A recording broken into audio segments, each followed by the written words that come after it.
இது வந்து அந்த உறவுகளை பத்தி ஒரு படம்ன்றதுனால அந்த உறவுகளை பத்தின ஒரு குட்டி கதை ஒன்று சொல்றேன். ஒரு ஃபேமிலி, அதுல அம்மா அப்பா அண்ணன் தங்கச்சி. அப்பா வந்து டெய்லி வேலைக்கு போயிட்டு வரும்போது 2 சாக்லேட் வாங்கிட்டு வருவாரு. அந்த சாக்லேட்டை 2 பசங்களுக்கும் கொடுப்பாரு. தங்கச்சி பாப்பா அந்த சாக்லேட்டை உடனே சாப்பிட்றோம். அண்ணன் வந்து அடுத்த நாள் அந்த சாக்லேட்டை ஸ்கூலுக்கு எடுத்துட்டு போகணும்னு சொல்லிட்டு அதை ஒரு இடத்துல அப்படியே மறைச்சு வைப்பாரு. அண்ணன் இப்படி கிராஸ் பண்ண உடனே தங்கச்சி பாப்பா போய் அந்த சாக்லேட்டையும் எடுத்து சாப்பிட்றோம். இது வழக்கமா நடந்துகிட்டே இருந்திருக்கு. ஒரு நாள் இந்த தங்கச்சி பாப்பா அண்ணனை பார்த்து கேக்குது, இந்த அன்புன்னு சொல்றாங்களே அப்படின்னா என்னென்ன?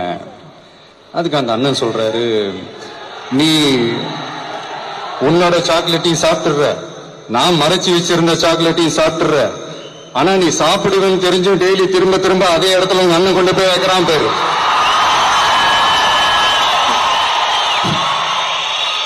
அதுதான் அந்த உண்மையான அன்பு அப்படின்னு சொல்ல. சோ அந்த அன்பு தாங்க